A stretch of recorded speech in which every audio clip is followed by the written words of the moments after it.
$39,000. That is what a $1 million retirement actually pays you in 2026. Probably not the six-figure dream that you pictured. And yet, I have watched people retire on $1 million and never think about money again. The difference is not the size of the account, it's a few factors that sit right next to it, and almost nobody puts it in the same sentence. Once you see it, is $1 million enough? Stops being a scary question and turns into a math problem. A math problem that, by the way, you can solve as well. So let's solve that equation with 2026 numbers today. The $39,000 number, by the way, is the number the research says that you can pull without a serious risk of ever running out. Real quick, if we haven't met yet, my name is Jake Landau. I'm a certified financial planning professional, and I built this channel for what I call the retirement red zone. That's roughly the 5 years before you retire and the first 5 to 10 years after. If you're in that window, I would love for you to hit subscribe because that is the exact type of stuff that I think decides how you retire and how that actually goes. I'll be upfront with you as always. I am a CFP. I run a fee-only financial planning firm, but I am not your CFP. This is education. It is not advice. We're going to be talking taxes and withdrawal rates today, and your situation likely has details that I can't see. So take this as a framework, not as a prescription. Okay, let's talk about some of these numbers and let's be honest about it. We can start with where that $39,000 comes from. You probably heard of the 4% rule. A guy named Bill Bengen came up with that way back in 1994. The idea that you can pull 4% of your portfolio the first year and adjust it for inflation every year after. If you do that, you're not going to run out of money over a 30-year retirement. Here's the update that I think a lot of people missed. Every year, Morningstar reruns that research with a forward-looking assumption instead of just historical returns. And for 2026, their safe starting withdrawal rate came in at 3.9%. Surprisingly, that is actually up from 3.7% a couple years ago, which is good news, I think. But notice it is still under that classic 4% rule. So on a clean $1 million, that's $39,000 in year one. Now here's where a lot of people panic. They go, $39,000. I can't spend $39,000. How am I supposed to retire on that? And if $39,000 is where the whole picture ended, yeah, I'd be worried about that too.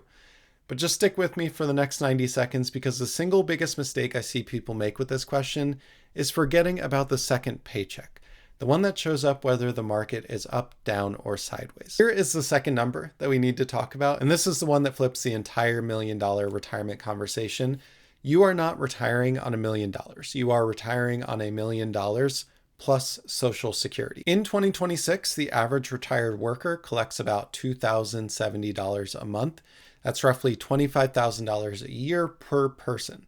So let's redo the actual math for a married couple where both spouses work. Okay, $87,000 a year. That's gross, by the way, not net. That is not a scary number, or not as scary as $39,000. That's mostly a comfortable, solidly middle class, and then some retirement in most of this country. If you are single, one person with an average benefit, you're still looking at $39,000 from your portfolio, plus about $25,000 from Social Security.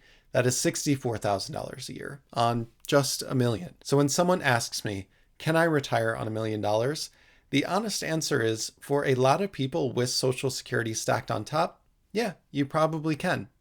But, and you knew there was a but, whether it works for you specifically comes down to three things. The first thing that you need to consider is what you actually spend in any given year.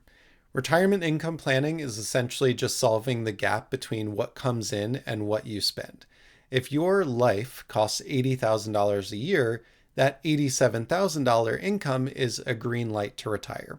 But if your life comes in at $140,000, well, that's a different conversation. Here's something most people don't know, and it works in your favor, I think. Retirement spending is not a flat line. There's research, David Blanchett's Retirement Spending Smile, that shows people actually spend more in their early, call it go-go years, and then it naturally drifts down as they slow down. So the budget that scares you at 62 years old is often not the budget that you're living at 78. That flexibility alone can quietly raise the success rate of how much you can pull safely from your retirement spend. Thing number two that you need to consider is when you retire, and especially if you have gap years. This is a really big consideration that you need to do a financial plan with. Everything I just showed you assume that Social Security is already flowing. But what if you retire at age 60? Now you've got a gap, sometimes 5, 7, 10 years, where the portfolio is doing all the work and Social Security hasn't even started for you. In those gap years, you are not pulling 3.9%. You might be pulling 6, 7, 8% to cover everything yourself. If the market goes down or tanks in exactly those first few years, that sequence of return risk that I mentioned, that's how $1 million plan that looked fine on paper quickly falls apart. Now, this is the entire reason the 5 years before and after you retire matters a lot more than the 30 before or the 30 after. It is not really about the size of your investment portfolio. It's how you bridge the gap, whether it's cash buffers, bond ladders, which accounts you tap first. That is the work that you need to do. The people who get this right and do the financial planning up front retire a lot more comfortably than the people who wing it. Those tend to be the cautionary tales that you hear so much about. Now, the last one we need to talk about, it's also the most overlooked, because $1 million is not $1 million. $1 million sitting entirely in a traditional 401k is a pre-tax million. The government and Uncle Sam owns a chunk of it. You just haven't paid him yet.